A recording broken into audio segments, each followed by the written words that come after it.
नमस्कार मंडळी, मी आज सोयाबीनची वडीची भाजी बनवून दाखवणार आहे। त्यासाठी घेतले आहे मी हे बारीक सोयाबीन वडी, उकडलेले आलू, पालक, खोबरा, कांदा, कोथिंबीर, लसण आणि अद्रक। चला तर मंडळी आता बनवायला सुरुवात करूया। तेल तापलेलं आहे, आता कांदे,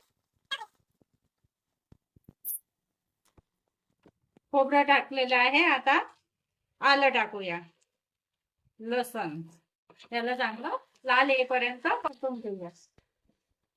कांदे लाल झालेले आहे, आता आपण त्यात पालक घालूया।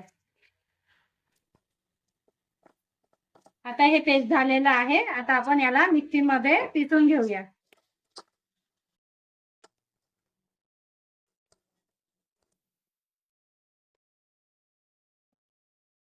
हे पेस्ट तयार झालेली आहे।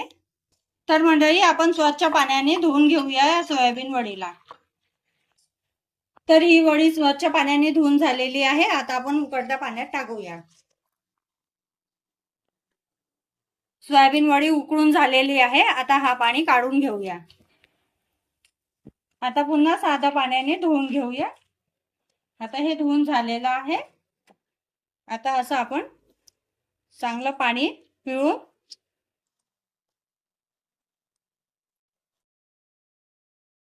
या वडीचं पाणी आपण पिळून घेतलेलं आहे। आता आपण बनवायला सुरुवात करूया। तेल तापलेलं आहे, आता तेलामध्ये आपण ही पेस्ट घालूया। हळद, तिखट,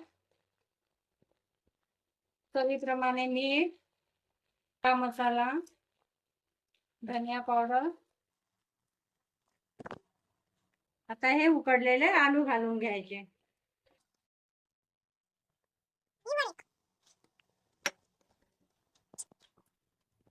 आता या भाजीमध्ये उकडलेलं पाणी घालूया।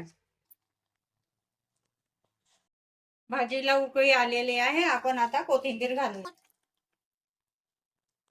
बघा ही भाजी कशी छान झणझणीत झालेली आहे।